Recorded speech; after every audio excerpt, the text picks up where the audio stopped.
जय हिंद मित्रों, चक्रव्यूह में आप सबका स्वागत है।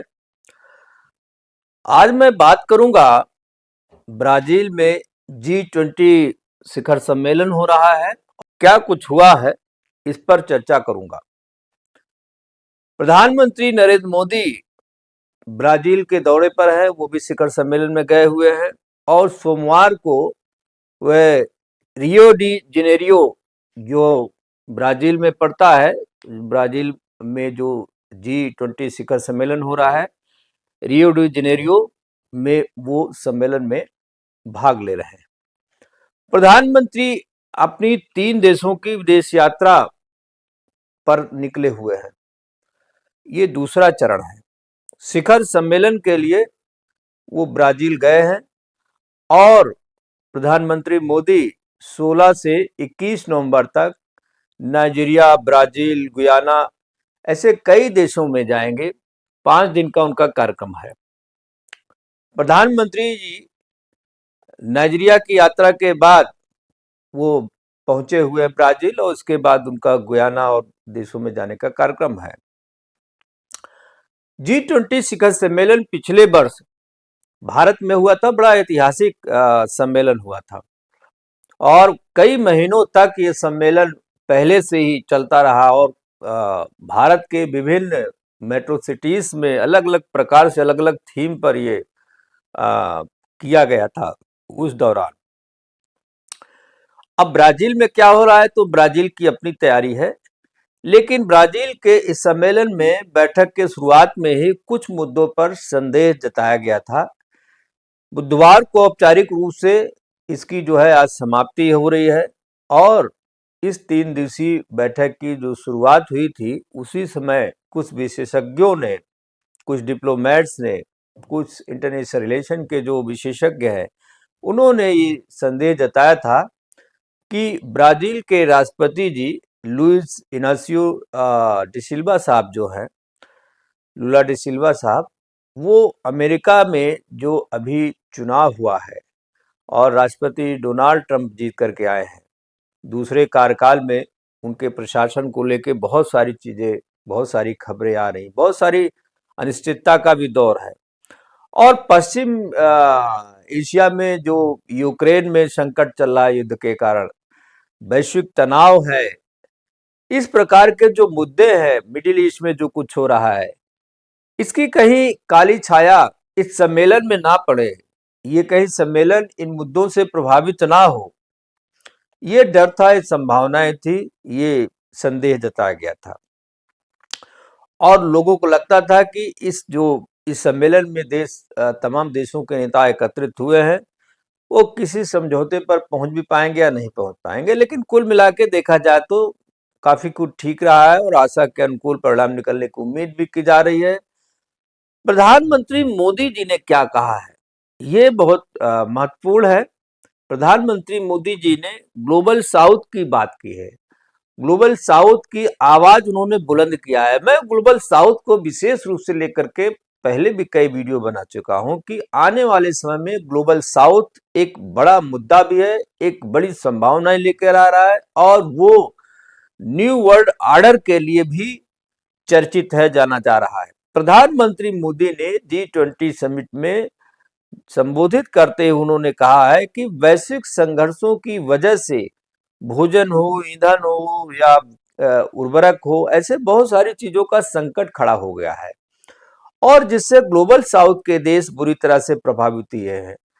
क्योंकि ग्लोबल साउथ में बहुत सारे कमजोर और गरीब देश भी हैं, तो उनको सीधा असर पड़ता है और उन्होंने कहा कि इस वजह से हमें ग्लोबल साउथ के देशों की चुनौतियों को भी प्राथमिकता देनी पड़ेगी। प्रधानमंत्री मोदी ने यह भी कहा है कि हमारी चर्चा तभी सफल हो पाएगी इस प्रकार के सम्मेलनों और मंचों पर, जब हम ग्लोबल साउथ की चुनौतियों को प्राथमिकता में रखेंगे, उन प्राथमिकता पर ध्यान रखेंगे। और जिस तरह से हमने अफ्रीकी संघ को G20 में शामिल कराया है, उनको अस्थायी सदस्यता मिली है। जब पिछले साल भारत में G20 हुआ था तो की संघ को भारत के प्रयास से पहली बार G20 की परमानेंट मेंबरशिप मिली है। इससे अफ्रीका बहुत खुश है और ग्लोबल साउथ की आवाज अफ्रीका के जुड़ जाने से और बुलंद होगी, ऐसा प्रधानमंत्री जी ने कहा है। और ये भी कहा है कि इस प्रकार से जो वैश्विक व्यवस्था है, वैश्विक संस्थाएं हैं, उनमें भी सुधार की बहुत गुंजाइश है, उनको भी सुधार करना पड़ेगा। इनका इशारा साफ साफ यूनाइटेड नेशन की तरफ था कि ये जो चल रहा था ट्रेडिशनल तरीके से बंसान को, तब ये नहीं चलेगा कि अमेरिका है तो अमेरिका ही रहेगा, चाइना है तो ये सब नहीं चलेगा। अब नए लोगों को भी जगह देनी पड़ेगी। अब आप साउथ अफ्रीकियाई देशों को भी या एशिया के अन्य देशों को भी या ब्राजील हो या तमाम देश हैं, आप इनको इग्नोर नहीं कर पाएंगे। ये साफ साफ इन्होंने इस मंच से कहा था। इस दौरान प्रधानमंत्री मोदी जी की कई राष्ट्राध्यक्षों के साथ, कई देश के प्रधानमंत्री राष्ट्रपति वहां गए थे, उनके साथ उनकी मुलाकात हुई है और उनके साथ भी बहुत सारी चीजें डिस्कस हुई है। प्रधानमंत्री मोदी ने अमेरिकी राष्ट्रपति जो बाइडेन से भी मुलाकात की है और उनके साथ उनकी तस्वीर भी ट्वीट की है। प्रधानमंत्री मोदी ने यूनाइटेड नेशन के जनरल सेक्रेटरी एंटोनियो गुटेरेस से भी मुलाकात की है। कई देशों के राष्ट्राध्यक्षों से उनकी मुलाकात हुई है। प्रधानमंत्री मोदी की मुलाकात फ्रांस के राष्ट्रपति इमैनुअल मैक्रो से भी हुई है और मैक्रो साहब के साथ भारत ने अंतरिक्ष, ऊर्जा और आर्टिफिशियल इंटेलिजेंस सहित तमाम क्षेत्रों में काम करने के लिए बहुत सारी चर्चाएं की है और उस पर बहुत सारे एक प्रकार से सहमति भी बनी है। इटली के प्रधानमंत्री जॉर्जिया मेलोनी से भी प्रधानमंत्री मोदी की मुलाकात हुई है और इटली के साथ रक्षा के क्षेत्र में, व्यापार के क्षेत्र में, तकनीकी के क्षेत्र में भी कुछ समझौते हुए हैं। इसके अलावा प्रधानमंत्री मोदी ने इंडोनेशिया के प्रधानमंत्री से भी बात की, नॉर्वे और पुर्तगाल के प्रधानमंत्रियों से भी मुलाकात की, बात की है और कई राष्ट्राध्यक्षों के साथ इस मुलाकात में द्विपक्षीय संबंधों को और मजबूत करने का प्रयास किया गया है और चीजें निकल करके आई हैं। ये भी खबर आ रही है कि एस जयशंकर और चीन के विदेश मंत्री के बीच भी काफी लंबी बात हुई है, इन लोगों की भी मुलाकात हुई है। ब्राजील के रियो डी जेनेरियो में विदेश मंत्री जयशंकर भी गए थे, चीन के विदेश मंत्री जो है वांग यी, उसके बीच भी मुलाकात हुई, वो भी गए थे। और भारत चीन के बीच जो बॉर्डर डील हुई है, आपको पता है कि जब रशिया में जब ब्रिक्स का शिखर सम्मेलन हुआ था तो और चीन के भारत के प्रधानमंत्री मोदी जी, चीन के जो राष्ट्रपति शी जिनपिंग वो भी थे, उनके साथ एक बड़ी डील हुई थी और मिलिट्री डिसएंगेजमेंट पर सहमति हुई थी और लद्दाख में जो है फौजों को एक तरीके से पीछे हटाया गया है और उन्हें पहले जैसी पेट्रोलिंग की स्थिति में लाया गया है। एक बड़ा, बहुत दिन बाद एक बड़ा कामयाब डील हुआ था उस समय। और उसके बाद दोबारा मुलाकात एस जयशंकर की और चाइनीज फॉरेन मिनिस्टर की ब्राजील में हुई है। और भारत चीन के जो मुद्दे हैं इस पर तो बात हुई है, ये भी पता चला जो वैश्विक मुद्दे हैं, जिस विश्व स्तर पर जो मुद्दे हाईलाइट हैं, उन पर भी इन दोनों विदेश मंत्रियों ने बात की है। और साथ में जो चीन की सीमा पर जो सैनिकों की तैनाती है, अभी भी बहुत सारी बॉर्डर पर डिप्लॉयमेंट बढ़ा हुआ है, उसको भी कम करने के लिए, उसकी वापसी के लिए भी इस बैठक में चर्चा हुई, ऐसा बताया जा रहा है। और एलएसी पर मैं समझता हूं आने वाले समय में उसी तरह से जैसे रूस के कजान में ब्रिक्स समिट के दौरान एक बड़ा निर्णय हुआ था, आने वाले समय में ऐसे कुछ और बड़े निर्णय की उम्मीद लगाई जा रही है। प्रधानमंत्री नरेंद्र मोदी और शी जिनपिंग जो राष्ट्रपति है चीन के, दोबारा ब्राजील में मिले थे रूस के बाद और उन दोनों के बीच भी काफी बैठक हुई, काफी बातचीत हुई, बड़ा सकारात्मक बात हुई है। और आने वाले समय जैसा मैंने कहा कि यह एक बड़े बदलाव का संकेत भी माना जा रहा है। एक बड़ी विचित्र घटना हुई है इस सम्मेलन में। G20 के सम्मेलन के आखिरी में जो फोटो सेशन होता है, उसमें 3 बड़े नेता गायब मिले। उस फोटो सेशन में पहुंचे नहीं, लेट पहुंचे। और उसमें उस समापन सेशन में गायब होने वालों में अमेरिका के राष्ट्रपति जो बाइडेन भी थे, वो भी नदारद थे। जो बाइडेन पहुंचे तो, लेकिन शिखर सम्मेलन जब फोटो सेशन खत्म हो गया था तब पहुंचे, वो देर से पहुंचे।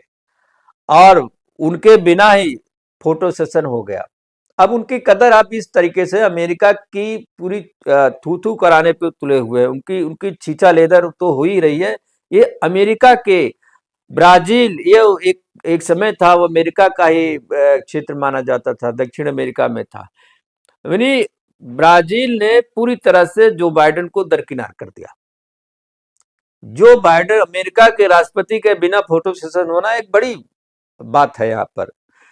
और इससे अमेरिकी अधिकारी भी बड़े निराश है। वो कह रहे हैं भाई जो लॉजिस्टिक इश्यूज है ये उसके कारण हुआ है, गलती हुई है, इन लोगों ने सही समय सही सूचना नहीं दिया, इस कारण से ऐसे हुआ है। जो व्यवस्थापक लोग थे, व्यवस्था कर रहे थे, उन्होंने ऐसा कुछ किया है, उसके कारण ऐसा हुआ है, लेट हुए हैं।